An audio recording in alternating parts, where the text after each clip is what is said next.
में सारी जातियां विलीन हो जाती। मानव को हटा दिया जाए, फिर कहाँ मंदिर होंगे, कहाँ मस्जिद होंगे, कहाँ गिरजाघर होंगे, कहाँ तीर्थ व्रत होंगे, कहाँ पूजा पाठ होंगे, कहाँ यज्ञ हवन होंगे। ये कुछ नहीं होंगे केवल मानव को हटा देने से। तो सबसे बड़ी बात यह है कि सबसे पहले हम मनुष्य बन जाएं। ये वेदों में भी कहा है, मनुर्भव मनुर्भव मनुर्भव। संत सम्राट सदगुरु कबीर साहब भी कहते हैं इंकलाब के साथ, मानव तेरा गुण बड़ा, मांस नावे काज, हाड़ न होते आभरण, तुचान बाजन बाज। हे मनुष्य तेरे गुण ही बड़े, तेरा मांस कोई काम नहीं आता, हाड़ों का कोई गहना नहीं बनता, खाल का कोई बाजा नहीं बनता। अगर मनुष्य में मनुष्यता के गुण नहीं है तो जितने भी भक्ति है, जितना भी धर्म है, जितना भी पूजा पाठ है, जितना भी तीर्थ व्रत है, एक सब औपचारिकता मात्र रह जाएगा। इसलिए सबसे बड़ी बात यह है कि हम सभी को अपने ऊपर विचारना है कि हमारे अंदर जितने परसेंटेज में मानवता है उतने ही परसेंटेज में हम धार्मिक हैं। धार्मिकता कोई दिखाने की चीज नहीं है जो बाहर से हम प्रदर्शित कर सकें। सच्चा धर्म अंदर से प्रस्फुटित होता, सच्ची भक्ति अंदर से प्रस्फुटित होती। और इसीलिए सदगुरु ने कहा है, दिखावा छोड़ दो प्यारे, तभी कुछ हाथ आएगा। ये जीवन क्षणिक है, क्षण में काल के गाल जाएगा।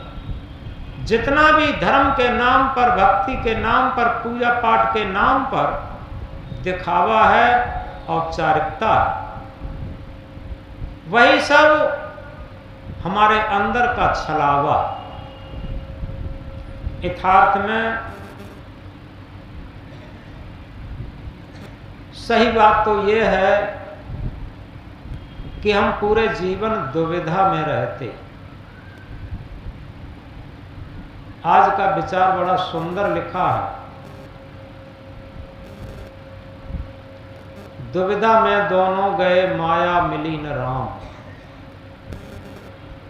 दुविधा यानी दो विधाएं, क्योंकि संयम और असंयम, सत्य और असत्य, धर्म और अधर्म, पाप और पुण्य, ये दो विधाएं हैं। अब समझना यह है कि कभी कभी जब हमें थोड़ी प्रतिकूलता मिलती है, कष्ट मिलते हैं, थोड़ी जागृति मिलती है, तो हम सत्य के पथ पर, धर्म के पथ पर चलना शुरू कर देते। थोड़ी ही देर में हम फिर अधर्म का मार्ग पकड़ लेते, थोड़ी ही देर में फिर असत्य का मार्ग पकड़ लेते। क्षण क्षण धर्म, क्षण क्षण अधर्म, ये दुविधा।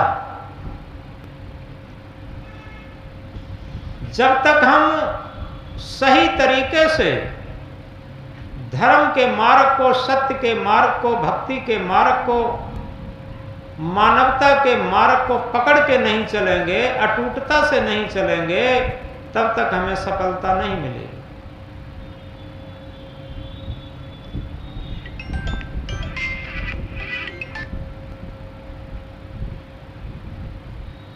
एक छोटी सी कहानी से हम समझेंगे। चमगादड़ को सबने देखा होगा। चमगादड़ एक ऐसा पक्षी है जो रात में विचरता है, उसे रात में दिखाई देता और दिन में वृक्षों में छुपा रहता। एक बार क्या हुआ,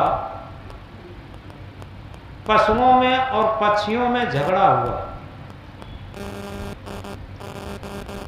तो पशु ज्यादा बलशाली थे, पशुओं में हाथी और सिंह ये बहुत बलशाली होते हैं, खूंखार भी होते। तो चमगादड़ ने क्या सोचा कि हम पशुओं की पाली में चले जाएं, क्योंकि जीत की बाजी है। तो चमगादड़ पशुओं की तरफ गया और कहा कि भैया, हम भी आपकी तरीके से पशु ही हैं, क्योंकि आपके तरीके से हम लोग बच्चे देते हैं और स्तन से दूध पिलाते हैं। जैसे पशु बच्चे देते हैं, पक्षी अंडे देते हैं, तो इसलिए हम पशु की तरफ हैं और तुम्हारी तरफ से लड़ेंगे, ये चमगादड़ ने कहा। थोड़ी देर में क्या होता है, पाला बदल गई। जो पक्षियों में बहुत बड़ा शक्तिशाली गरुड़ होता है, गरुड़ हाथी को भी उठा ले जाता। थोड़ी देर में कहीं से ऊपर से आसमान से गरजता हुआ गरुड़ आ गया, पाला बदल गई, पक्षियों की जीत होने लगी। चमगादड़ भाग के गया पक्षियों की तरफ कि भैया, हम पक्षी हैं, क्योंकि आप लोगों की तरीके से उड़ते हैं और आप लोगों की तरफ से ही हम लड़ेंगे। पक्षी समझ चुके थे ये दुविधा में है, ये दुविधा में है। पक्षियों ने साफ लताड़ दिया कि नहीं, तुम हमारे पक्षियों में नहीं मिल सकते, क्योंकि तुम दोनों तरफ बाजी मारते हो और तुम दुविधा में हो। जो एक तरफ चलता है उसी को सफलता मिलती है। तो उसे पक्षियों ने खदेड़ दिया कि भाग जाओ, तुम हमारी तरफ नहीं मिल सकते। तो ये तो एक दृष्टांत कहानी है कि जो चमगादड़ की तरीके से रहता है, कभी थोड़ा सत्य के पथ पर भी चल लेता है, कभी असत्य के पथ पर भी चल लेता है, कभी थोड़ा धर्म के पथ पर भी चलता है, कभी अधर्म के पथ पर भी चलता है, कभी तीर्थ व्रत पूजा पाठ भी कर लेता है, कभी बेईमानी धमपटी भी कर लेता है। ये चमगादड़ का पक्ष है। यथार्थ में दो पथ हैं, संयम और असंयम। हमें चलना किस मार्ग से है, हम अपना मार्ग चलने से पहले सोच लें अंजाम क्या होगा। भलाई कर भला होगा, बुराई कर बुरा होगा। संयम और असंयम दो पथ हैं, दोनों पथ में से हम चुन लें। पहले चुनने से पहले स्वतंत्र हैं। हम संयम को अगर चुनते हैं तो असंयम को साथ लेकर के नहीं चल पाएंगे। याद रखें, रामायण की चौपाई भी कहती है, दोय किम एक संग होए भुवालू, हसब ठठायब फुलायब गालू। ठट्ठा मारकर हंसना और गालों का फुलाना दोनों एक साथ नहीं हो सकते। जहां कामता राम नहीं, जहां राम नहीं काम, तुलसी दोनों होत नहीं, रवि रजनी एक ठाम। जहां आत्म स्वरूप है, घट घट रमैया राम स्वरूप है, वहां कामनाएं नहीं है। और जहां कामनाएं हैं वहां राम स्वरूप, सत्य स्वरूप, आत्म स्वरूप नहीं रह सकता। तुलसीदास जी कहते हैं कि रवि रजनी दोनों एक साथ नहीं रहते। रात्रि और सूर्य कभी एक साथ नहीं देखा होगा। जब सूर्य होता है तो रात्रि नहीं होती, रात्रि होती है तब सूर्य नहीं होता। तो इस तरीके से हम विचार कर लें कि हमें किस मार्ग से चलना है। और जब ये सब विवेक और विचार का मार्ग है, जिसके अंदर विवेक और विचार जग जाता है, वो समझ लेता है कि सत्य क्या है, असत्य क्या है, धर्म क्या है, अधर्म क्या है, पाप क्या है, पुण्य क्या है, बंधन क्या है, मोक्ष क्या है। इन सारी चीजों को समझ करके और सत्य के पथ पर, धर्म के पथ पर, कल्याण के पथ पर, भक्ति के पथ पर चलना शुरू कर देता है।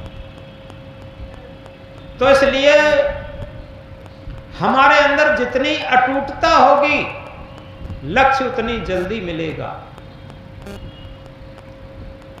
आप लोगों ने देखा हो, शराबी कितना अटूट होता है। पत्नी भी मना करती है, बच्चे भी मना करते हैं, रिश्तेदार भी मना करते हैं, लेकिन शराबी शराब नहीं छोड़ता। कितना अटूट होता है, वो अपने जीवन से भी खिलवाड़ कर जाता। कहें तो भक्त लोग बहुत कहते हैं, उसे शरीर से भी मोह नहीं होता, पति पत्नी बच्चों से भी मोह नहीं होता, किसी से नहीं होता। क्योंकि उसे किससे मोह होता? केवल शराब से। इसी तरीके से भक्ति भी एक नशा है।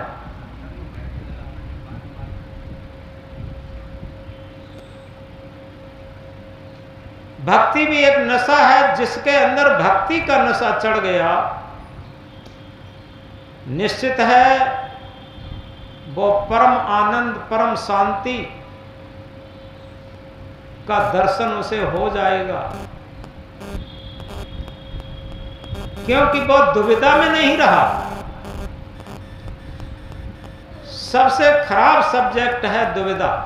और आप देखते हैं अंगुलीमाल जैसा डाकू, रत्नाकर जैसा डाकू, ये जब अपना मार्ग बदले, फिर हर कठिनाई का सामना करते हुए, हर परेशानी का सामना करते हुए और सत्य के पथ पर डटे रहे, तभी आज हम उसे अच्छी तरीके से जानते हैं। और वही नहीं, आज हम मीरा का नाम लेते हैं, सबरी का नाम लेते हैं, सहजों का नाम लेते हैं, बुद्ध का नाम लेते हैं, महावीर का नाम लेते हैं, कबीर का नाम लेते हैं, स्वामी विवेकानंद, स्वामी दयानंद, अनेक महापुरुषों का, आदर्श पुरुषों का नाम लेते हैं। इनकी जीवनियां तो देखें।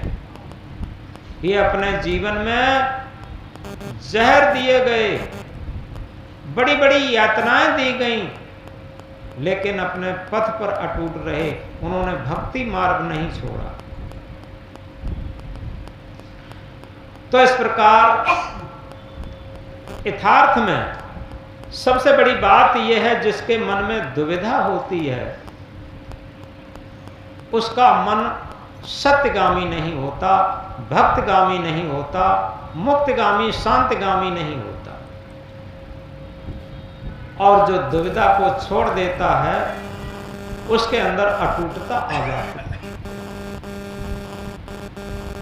होता क्या है, कबीर साहब ने एक बहुत महत्वपूर्ण बात कही। क्या कहा?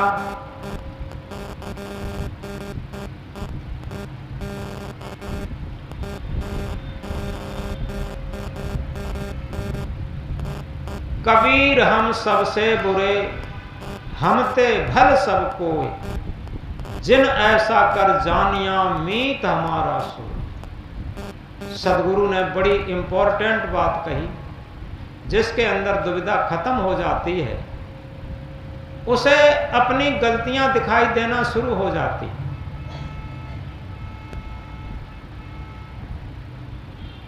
और जिसकी दुविधा रहती है, उसे क्या होता है, वो अपने को बहुत अच्छा मानता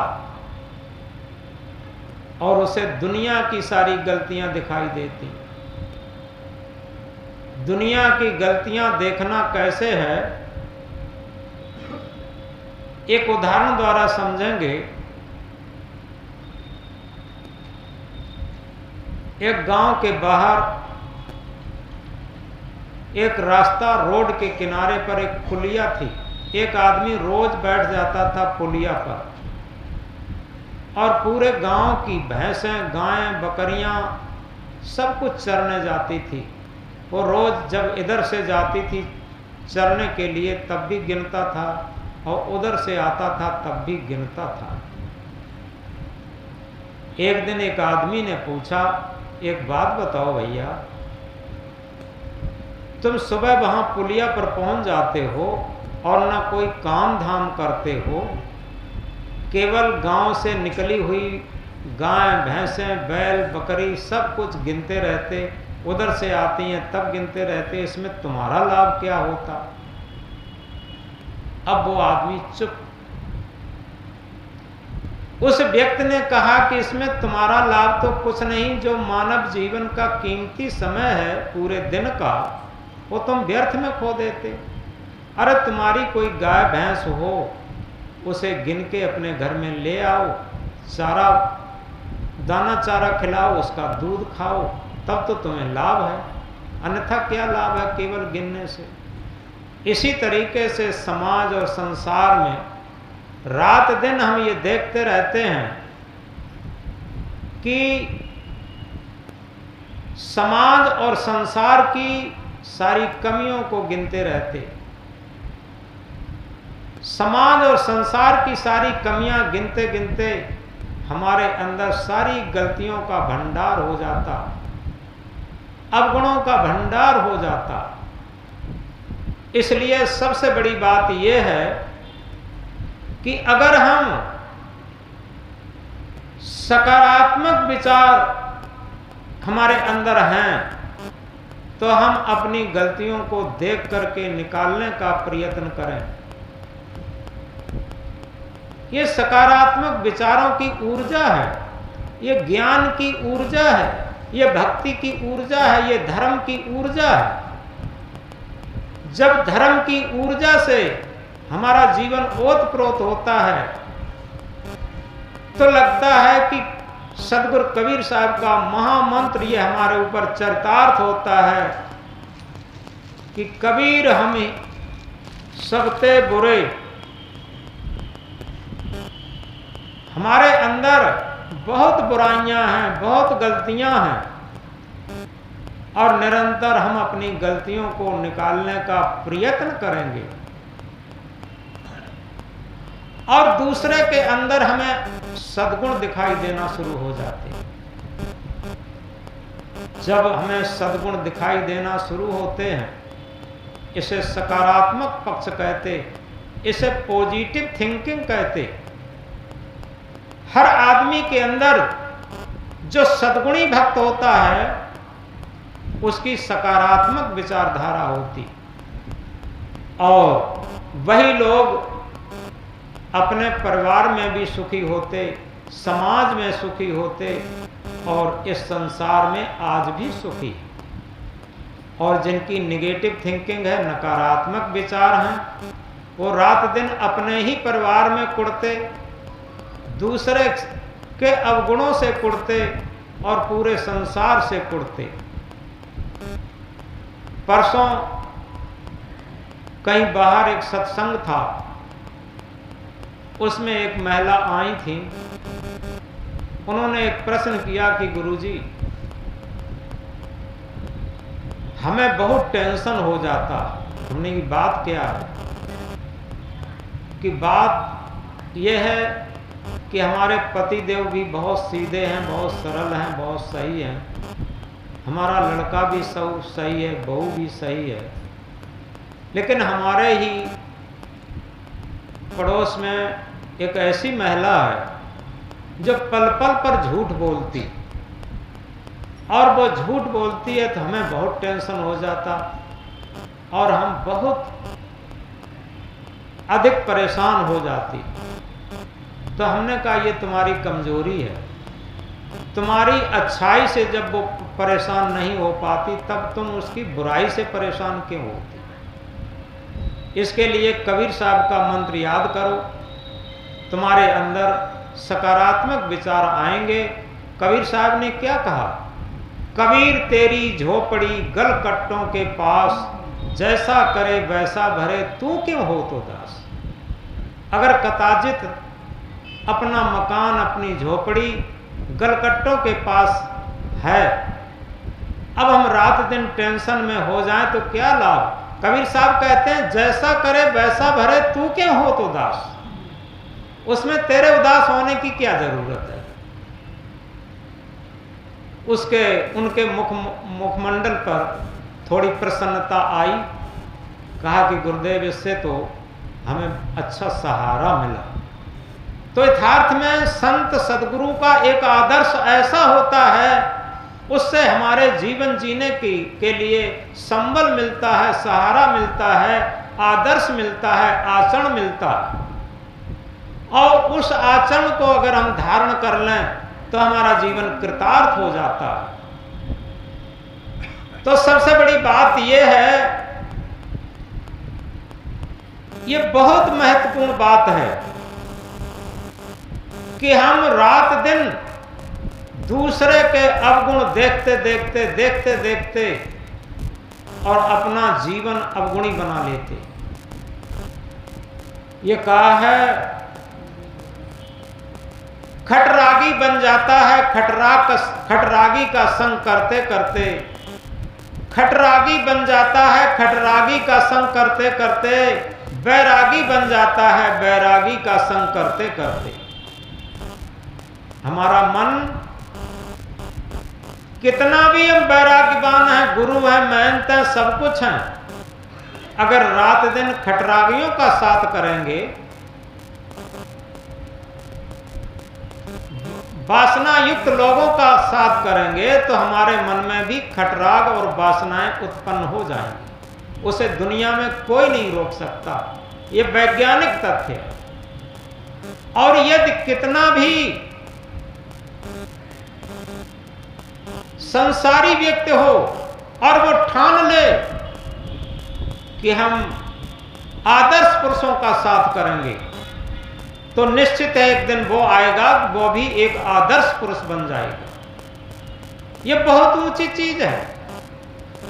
हमारे मन पर, हमारे जीवन पर संगत का बहुत बड़ा प्रभाव पड़ता है। अन्यथा क्या हो जाता है, कभी कभी ऐसा होता है, ये लक्ष्य झूठा भी मालूम पड़ता है कि रात दिन लोग सत्संग भी करते हैं, कथा भी करते हैं, तीर्थ भी करते हैं, व्रत भी करते हैं, पूजा पाठ भी करते हैं, लेकिन उनमें परिवर्तन नहीं आता। तब लोग कहते हैं क्या सत्संग से लाभ हुआ, लेकिन वो कैसे हो जाता है बताया है कि एक जगह बड़ी सुंदर बात लिखी है।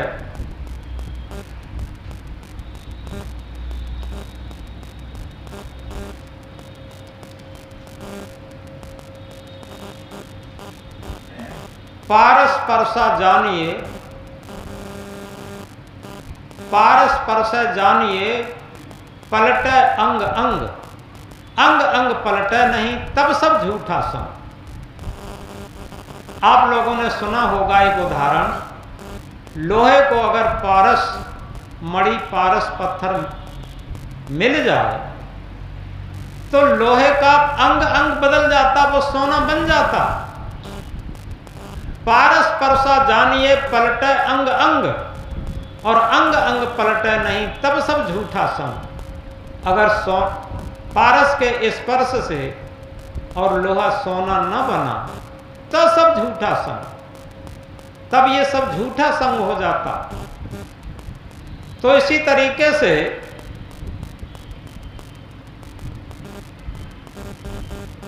ये सत्संग एक पारस है, और इसमें हमारे मन का एक एक अंग, एक एक परमाणु बदलता है।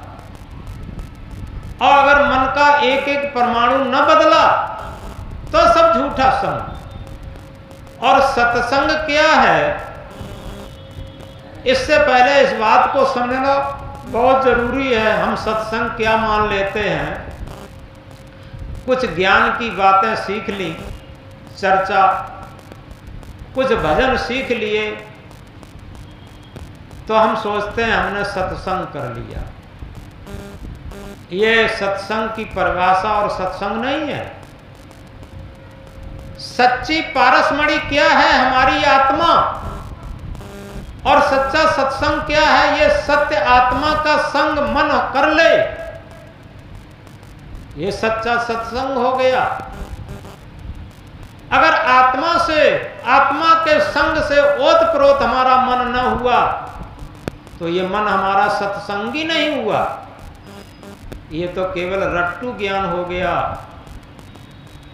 चाहे वो कबीर साहब का ज्ञान याद कर ले, चाहे वेदों उपनिषदों का ज्ञान याद कर ले, गीता रामायण भागवत का ज्ञान याद कर ले, ये तो केवल जिह्वा पर ज्ञान रट लिया। कबीर साहब इसे मना करते हैं, क्या कहते हैं? मन शायर मनसा लहर बूढ़े बहुत अचेत, कहें कबीर ते बाँचे हैं जाके हृदय विवेक। विवेक हम जिह्वा से तो सब रट सकते, सत्संग सत्संग जिह्वा से तो सब कह सकते, भक्ति भक्ति वैराग्य वैराग्य जी मुक्ति मोक्ष कल्याण सब कह सकते, आत्म परमात्मा सब कह सकते। जिह्वा से कहने में कितनी देर लगेगी? ये तो सब उधारी का सौदा है। कबीर साहब कहते हैं, कहें कबीर ते बाँचे हैं जाके हृदय विवेक। वही इस असत संसार से बच सकते, वही इस भव सागर से बच सकते, वही इस असत्य संसार से बच सकते जिसके हृदय में विवेक प्रस्फुटित हो गया। जब तक हृदय में विवेक प्रस्फुटित नहीं है तब तक सत्संग नहीं हो सकता, भक्ति नहीं हो सकती, वैराग्य नहीं हो सकता। यह बात बहुत गहराई से समझने की है कि जब हमारे हृदय में विवेक जागृत हो जाए तभी सत्संग उद्घाटित होता है, तभी सत्संग घटित होता है। सत्संग एक घटना है। ये कई बार हमने समझाया भी है। एक जगह 4 विद्यार्थी पढ़ के आ रहे थे, आपस में चर्चा किए। विद्यार्थी 9th 10th के विद्यार्थी रहे और एक विद्यार्थी ने एक विद्यार्थी से पूछा, भैया एक बात बताओ, तुम पढ़ लिख करके क्या बनोगे? विद्यार्थी ने कहा कि भैया हमारे पिता इंजीनियर हैं, हम पढ़ लिख करके इंजीनियर बनेंगे, IIT करेंगे। दूसरे विद्यार्थी से पूछा, भैया तुम पढ़ लिख करके क्या बनोगे? उसने कहा हमारे पिता डॉक्टर हैं, हम MBBS MD करके डॉक्टर बनेंगे। तीसरे से पूछा तुम क्या बनोगे? उसने कहा हमारे पिता वकील हैं, हम MBBS करके वो LLB करके हम वकील बनेंगे। चौथे से पूछा, तीनों विद्यार्थियों ने मिलके, भैया तुम क्या बनोगे? अब वो चौथा विद्यार्थी बिल्कुल चुप है और उन तीनों ने जब ज्यादा कुरेदा ज्यादा पूछा, उसकी बांह पकड़ पकड़ करके, कंधा पकड़ पकड़ के कि तू बोलता क्यों नहीं भैया, तू बता पढ़ लिख करके क्या बनेगा? और जैसे ही कंधा पकड़ करके उसे झकझोरा, तू बोलता क्यों नहीं, वो रोने लगा, बड़े बड़े आंसुओं से रोने लगा। जब वो रोने लगा तो तीनों विद्यार्थियों ने साथ छोड़ दिया और वो साथ छोड़ करके चले गए। अब वो अकेला रोता हुआ बड़े बड़े आंसुओं से घर पहुंचा। जब घर पहुंचा तो उसकी माँ ने एकदम बेटे को देख करके रोता हुआ पूछा, उसके आंसू पहुंचे और ये कहा, बेटा बताओ मास्टर साहब ने मारा तुम्हें या किसी विद्यार्थी ने मारा, क्या बात है? अब जैसे ही माँ पूछती है वो और ज्यादा रोता, चुपता कहीं नहीं है और कुछ न बताता। अब इसके बाद क्या होता है कि वो लड़का जाता है, चारपाई पर चादरा ओढ़ के लेट जाता है और हुपक हुपक के रो रहा है चादरे के अंदर।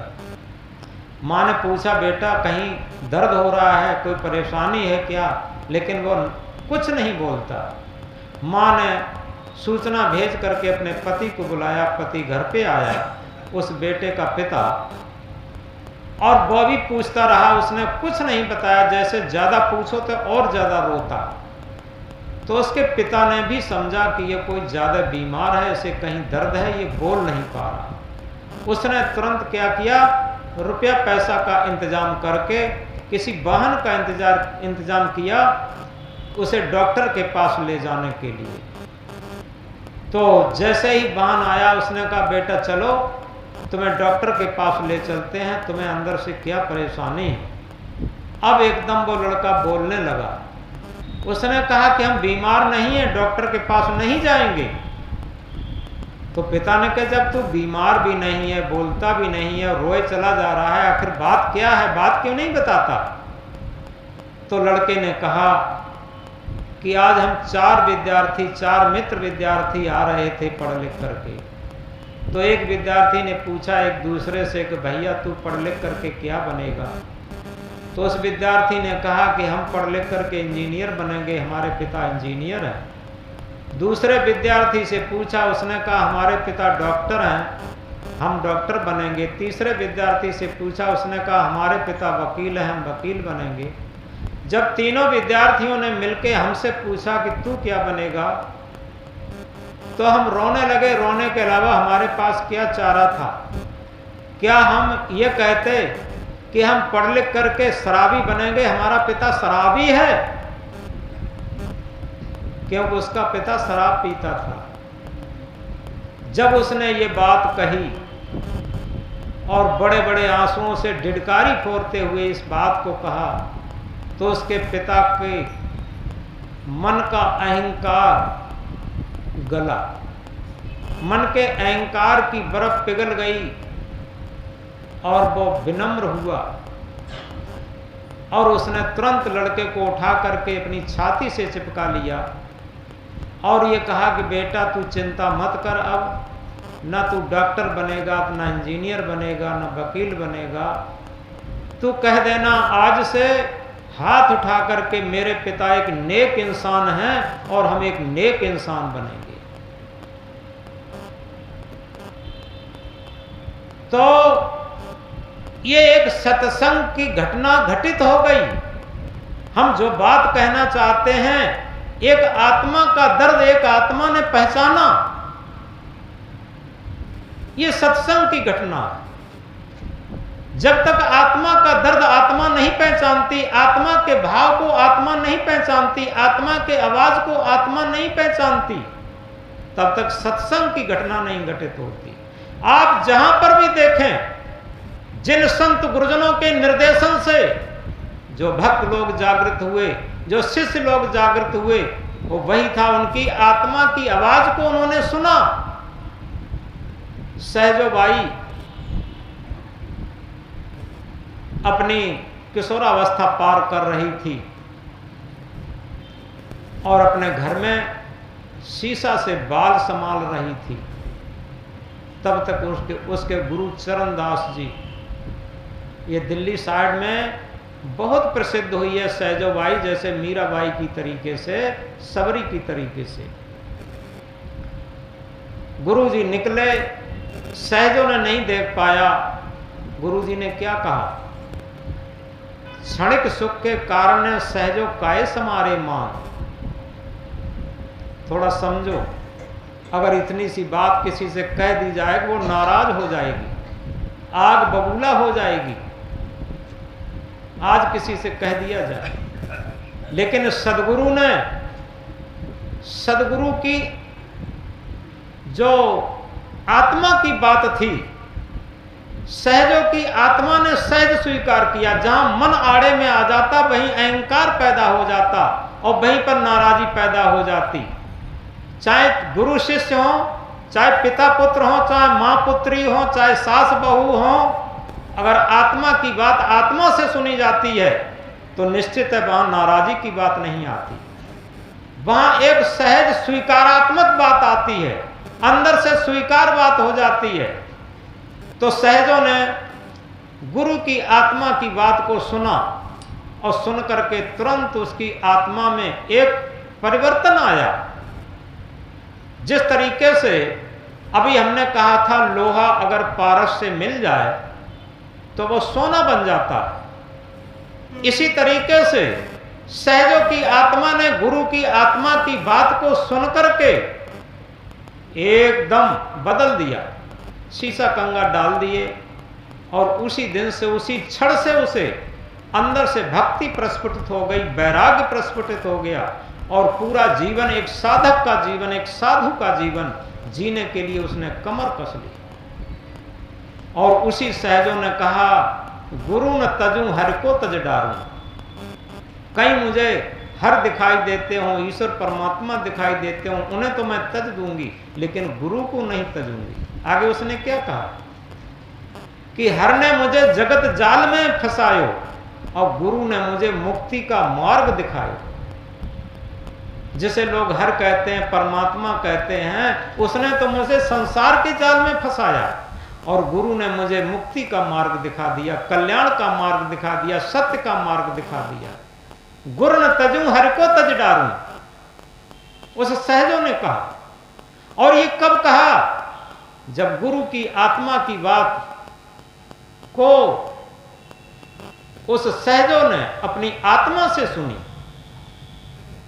जब एक आत्मा की यह बात, एक आदर्श आत्मा की बात एक आत्मा सुनती है तो वो भी आत्मा आदर्श बन जाती है। याद रखिए, ये सच्चा सत्संग होता है। तो इस तरीके से हम कह रहे थे, पारस परसा जानिए पलटे अंग अंग, अंग अंग पलटे नहीं तब सब झूठा संग। यदि अंग अंग पलटता नहीं है तब रोज हम सत्संग सत्संग कहते हैं, यह सब झूठा संग है, सत्संग नहीं है। आखिर रोज रोज जिस तरीके से एक वैज्ञानिक एक प्रयोगशाला में एक नई रिसर्च के लिए हर दिन एक चूड़ी चढ़ाता चला जाता है, चूड़ी चढ़ाता चला जाता है और विज्ञान की खोज आगे बढ़ती चली जाती है, इसी तरीके से भक्ति क्षेत्र में भी आज हमने अगर एक अवगुण छोड़ने के लिए कमर कसी है, ये भक्ति क्षेत्र है, तो कल हम दूसरा अवगुण छोड़ने के लिए कमर कस लेंगे। इस तरीके से निरंतर हमारे जीवन में अगर वास्तव में सत्य आत्मा के संग से मन के अंदर आत्मा की चूड़ियां कसती चली जाएंगी तो हमारे अंदर भक्ति प्रस्फुटित होने लगेगी, शांति प्रस्फुटित होने लगेगी, वैराग्य प्रस्फुटित होने लगेगा, कल्याण प्रस्फुटित होने लगेगा। तो सबसे महान सूत्र यह है कि हम दुविधा में न रहें। दुविधा सबसे बड़ी खराब होती है और सारी काम दुविधा में बिगड़ते हैं। दो विधाएं लोगों को रहता है, हमने देखा है कि लोग पीछे पीछे बुराई करते रहते हैं, सामने सामने तारीफ करते रहते हैं। ये क्या? ये बहुत चापलूसी है और झूठ छल फरेब है। जो भी हमें कहना है हम सामने कहें, बड़ी अच्छी बात है। तो इस तरीके से समाज में, परिवार में, कहीं भी आप रहें, अगर सत्संग का सहारा लेकर चलते हैं, भक्ति का सहारा लेकर के चलते हैं, तो निश्चित है आपके आंगन में जीवन की खुशियां अपने आप एक फुलवारी की तरीके से खिल जाएंगी। लेकिन आप बनावट, मिलावट और दिखावट के अंदर रहेंगे तो आपके अंदर जो खुशियां थी वो भी दुख में बदलती चली जाएंगी, परेशानियों में बदलती चली जाएंगी। उन्हें दुनिया में कोई नहीं रोक सकता। इसलिए भक्ति का मार्ग बहुत ईमानदारी का मार्ग है। हम बनावट, मिलावट, दिखावट छोड़ करके और सहज जीवन अपनाएं। जहां जीवन की सहजता है, आप जिन भक्तों का नाम लेते हैं, जिन महापुरुषों का नाम लेते हैं, उनके जीवन को तो देखिए, कितना सहज थे, कितना सरल थे कि उससे कुछ सरल, उससे कुछ सहज हो ही नहीं सकता। आखिर चाहे बुद्ध को ले लें, चाहे महावीर को ले लें, एक बार स्वामी महावीर अपना भजन तपस्या एकांत में कर रहे थे और किसी किसान का बैल चोरी हो गया था। ये सत्य घटना। किसी किसान का बैल चोरी हो गया था तो वो 10-20 किसान इकट्ठे होकर के और बैल को खोजने के लिए निकले थे। जहाँ महावीर स्वामी आंख बंद किए बैठे थे, वहाँ उन्होंने जाकर पूछा कि भाई ये बताओ, इधर से कोई चोर हमारा बैल लेकर के गया? महावीर स्वामी बोले ही नहीं। उन्होंने सोचा कि ये कोई चोरों का साथी ही है। उन्होंने आंखें खोली, उन्होंने पूछा इधर से हमारा कोई बैल तो नहीं गया? महावीर स्वामी ने फिर बंद कर ली। उन्होंने निश्चित समझ लिया ये कुछ बोलता नहीं है, इसलिए ये चोरों का साथी ही मालूम पड़ता है। वो कहीं से मजबूत कील या लकड़ी लाए और उनके कानों में ठोंकना शुरू किए, और जैसे ही ठोंकना शुरू किए वैसे ही वो थोड़ा चिल्लाए, फिर थोड़ी देर में शांत हो गए। उनके कान से खून निकला, वो सब भाग गए ये देख करके खून। थोड़ी देर में उनके शिष्य लोग आए और उन्होंने देखा स्थिति। उन्होंने कहा गुरुदेव ये तो बहुत गलत किया, और आपकी आवाज़ न सुन पाते तो हम आ भी नहीं पाते, वहीं थोड़ी दूर पर कहीं होंगे, और आप दर्द की वजह से चिल्लाए और मैं तुरंत भागे भागे आए। ये पापियों ने बहुत गलत किया, ये कह रहे थे। महावीर स्वामी ने कहा कि हम अपने दर्द के लिए नहीं चिल्लाए, हम इसलिए चिल्लाए कि जब हम निर्दोष व्यक्ति को इन्होंने कील ठोकी तो हमारे तो इतना दर्द हुआ, और इसका 20 गुना होकर के जब इन्हें फल मिलेगा तब इन्हें कितना दर्द होगा। तो उनके दर्द को याद करके हम चिल्लाए थे, अपने दर्द के लिए नहीं चिल्लाए। अब ये देखो कितना सहज जीवन है, याद रखें, क्योंकि उन्हें पता था, उन्हें नहीं, महात्मा बुद्ध ने भी धम्मपद में कहा कि जो निर्दोष व्यक्ति को दोष देता है, जो निर्दोष व्यक्ति की बुराई देखता है, उसे 20 गुना होकर के मिलता है, उसे दुनिया में कोई नहीं रोक सकता। ये कबीर साहब ने भी कहा, जो तो कू कांटा बुबे ताए बोए तू फूल, तो कू फूल फूल है बाकों है त्रिशूल। यानी जो तेरी निंदा करता है, बुराई करता है, तो उसकी निंदा बुराई मत कर, तो उसकी भले के बारे में सोच। क्या होगा? एक्शन टू रिएक्शन होगा, क्रिया की प्रतिक्रिया होगी। तुझे तो तेरे फूल मिल जाएंगे, लेकिन उसे त्रिशूल होकर के वो सूल मिलेगा। तो इसलिए सबसे बड़ी बात यह होती है कि हम किसी भी निर्दोष व्यक्ति को कभी भी दोषी न ठहराएं, और अगर निर्दोष व्यक्ति को दोषी ठहराते हैं तो उसका 20 गुना होकर के हमें निश्चित मिलेगा, दुनिया में कोई नहीं रोक सकता। इस प्रकार हम सहज जीवन जीना शुरू करें, और सहज जीवन वो होता है जिसमें बनावट मिलावट दिखावट नहीं होती, और जिसमें बनावट मिलावट दिखावट नहीं होती उसमें अहंकार नहीं होता।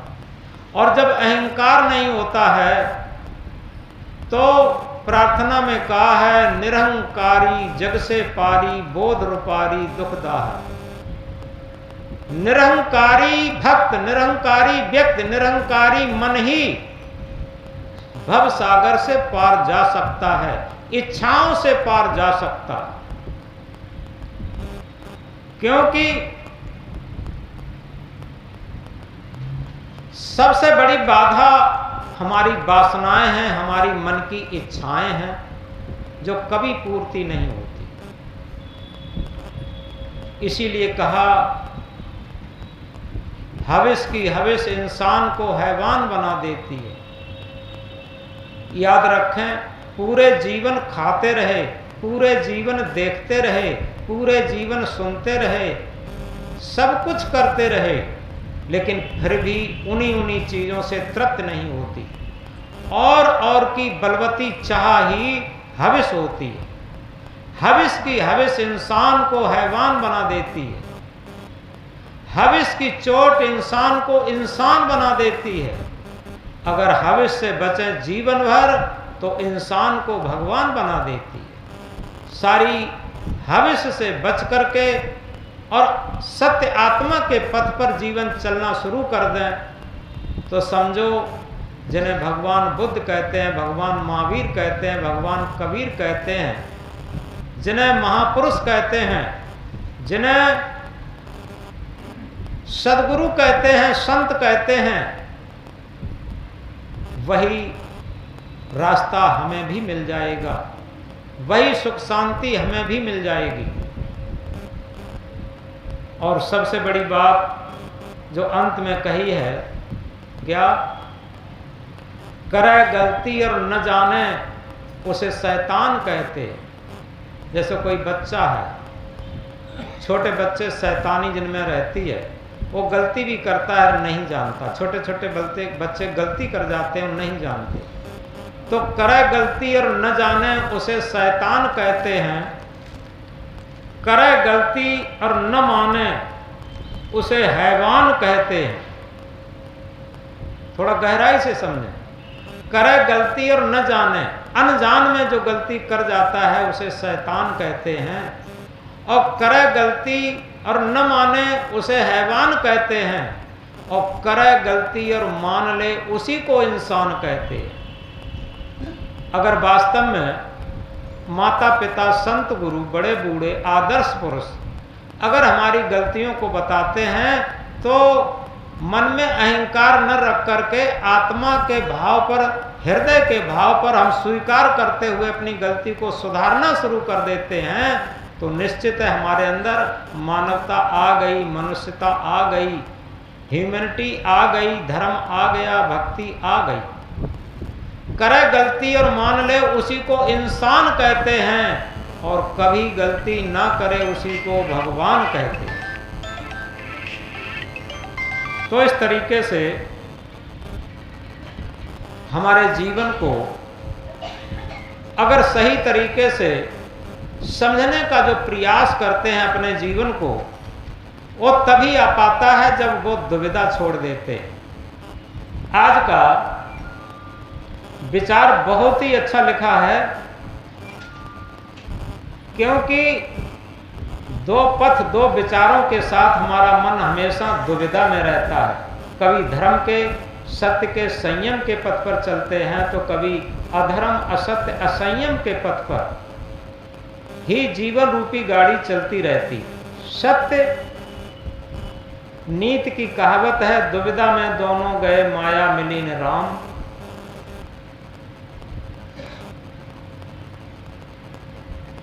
यथार्थ में आज तक जिनको जिस क्षेत्र में सफलता मिली है, वो एक ही रास्ते पर लक्ष्य बनाकर अटूटता से चलने में मिली है। इसलिए अपने लक्ष्य को चुनने में विवेक और विचार से काम करें और अटूटता से चलना शुरू कर दें।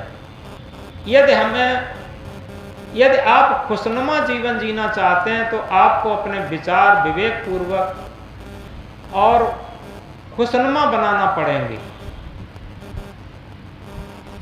आप ये न समझें हमारा भूतकाल का जीवन कैसा रहा, भूत की चिंता छोड़ दो। किसी का कैसा भी जीवन रहा हो, आज हम वर्तमान में जीवन जीना शुरू करें।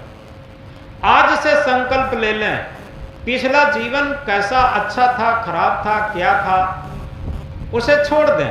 आज वर्तमान से आत्मा के तल पर, हृदय के तराजू पर तौल करके और अपना संकल्प ले लें, आज से हम अच्छा जीवन जीना शुरू कर दें, तो निश्चित है जो भूतकाल के खराब संस्कार हमारा कटना शुरू हो जाएंगे और आगे अच्छा बनना शुरू हो जाएंगे। और इसीलिए कहा है कि act living in the present how ever pleasant, यानी वर्तमान का अस्तित्व उसमें काम करो, भूत दफनाया हुआ है भविष्य कल्पना में। वर्तमान को बरतो भाई, भूत भविष्य सब देव बहाई। वर्तमान का बहुत बड़ा अस्तित्व है, वर्तमान ही जागरूकता का सब्जेक्ट है, और वर्तमान पर जो जागरूक हो जाता है उसी ने सत्संग का महत्व समझा। और इसीलिए सदगुरु ने कहा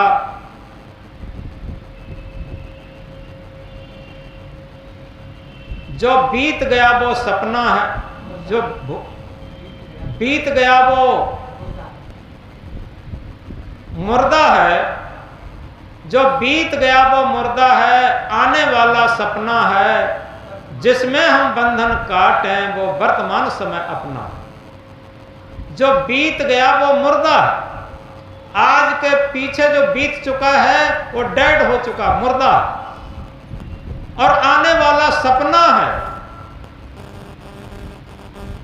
आज वर्तमान हमारे हाथ में है, तो अगर हम भविष्य को सुंदर बनाना चाहते हैं, भविष्य को खुशनुमा बनाना चाहते हैं, भविष्य को मुक्ति शांति कल्याणकारक बनाना चाहते हैं, तो वर्तमान में हम जागरूक होकर के और आत्मा के तल पर जीवन जीना शुरू कर दें। ये सबसे बड़ी भक्ति है, और कहना चाहिए सबसे बड़ी पूजा है, सबसे बड़ा तीर्थ व्रत है, और कहना चाहिए सबसे बड़ा यज्ञ हवन।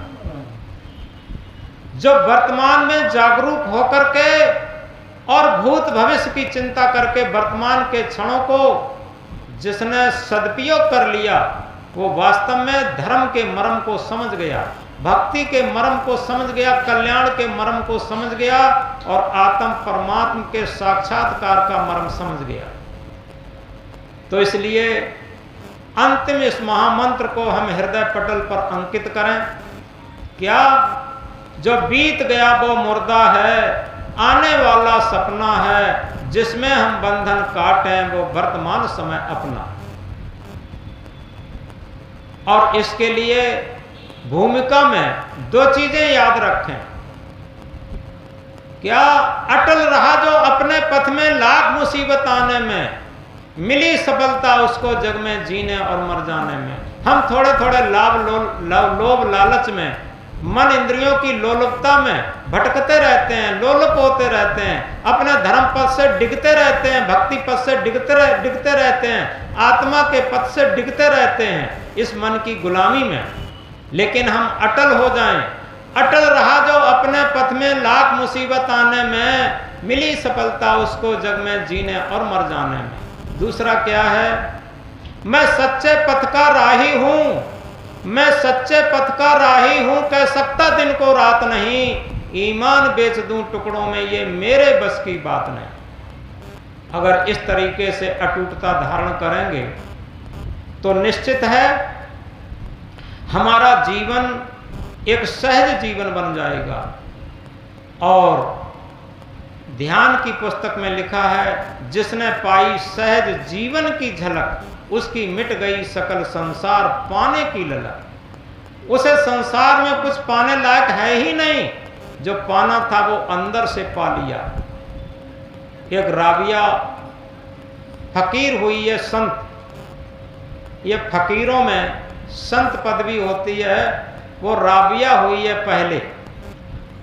राबिया बहुत स्वावलंबी थी, वो कभी किसी से मांगती नहीं थी, और जो सहज में अपनी मेहनत करके जो प्राप्त हो जाता था उसी से जीवन जीती थी।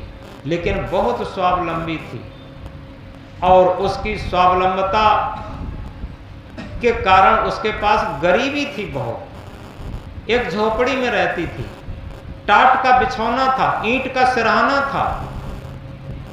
एक दिन एक बहुत मुल्ला आया, राबिया का नाम सुनकर, राबिया की तपस्या सुनकर के एक मुल्ला आया, सोने की अंगूठी, सोने की जंजीर, बहुत बेशकीमती कपड़े और घोड़े पर सवार होकर के। घोड़ा वहीं बाहर बांध दिया। राबिया अपनी मढ़ैया में टटिया लगाए अंदर भजन ध्यान में लीन थी। बाहर से मुल्ला ने खटखटाया, यह कहा, राबिया बाहर खुदा का प्रकाश देख, अंदर क्या बैठी बैठी करती है। तो राबिया ने क्या कहा, बड़ी सुंदर बात कही, तुम खुदा का प्रकाश बाहर देखते हो, हम खुदा का प्रकाश अपने अंदर देख रहे हैं, अपने हृदय के अंदर खुदा का प्रकाश देख रहे हैं। इतनी बात सुनते ही मुल्ला का सारा अहंकार गल गया और थोड़ी देर में जब उसने अपनी किवाड़ खिड़की खोली, देखा एक टाट पर बैठी और अपने भजन ध्यान में लीन थी।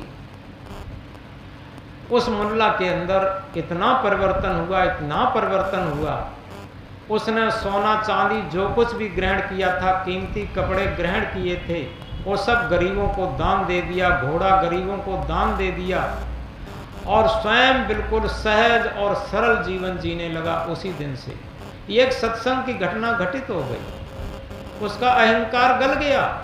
अगर अहंकार न गलता, यही तो अहंकार होता है कि हमारा इतना बड़ा पद है, मेरे पास इतनी जमीन है, हमारे पास इतने महल मकान है, घोड़ा गाड़ी वाहन है, सोना चांदी रुपया पैसा है, ये हम वो हैं। ये कुछ नहीं। अगर आंख मिच जाए जिस दिन, जिस क्षण आंख मिच जाए सब छूट जाएगा, कुछ भी नहीं रहेगा। तो इसलिए जिसने पाई सहज जीवन की झलक, उसकी मिट गई सकल संसार पाने की ललक। यथार्थ में, और इसीलिए कहा, जानो अपने आप को, खोजो अपने आप, अपने को जाने बिना मिटे नहीं संताप। ये सत्संग का अंतिम वाक्य है कि हम जानने के लिए वेद शास्त्र, उपनिषद, गीता, रामायण, भागवत, विज्ञान और सारे संसार की बातें जान लेते हैं, लेकिन क्या अपने आप को जानते हैं? हम शरीर नहीं, शरीर मेरा नहीं, ये प्रकृति का है। जो सत्य आत्मा है वही हम हैं। हम अजर अमर अखंड अविनाशी हैं। क्या हम अपने आप को जानते हैं? और जानने योग्य को नहीं जानते, न जानने योग्य को जीवन भर जानते हैं, उसी की चर्चा करते हैं, रात दिन उसी में समय व्यतीत करते। इसलिए जानो अपने आप को, खोजो अपने आप, अपने को जाने बिना मिटे नहीं संताप। इसी महामंत्र के साथ सत्संग को विराम देते हैं। यथार्थ में आज हमने जो मुख्य टॉपिक है वो यही है कि दुविधा में न रहें, हम वर्तमान पर जीना सीखें और अपने मन का सारा अहंकार गलाएं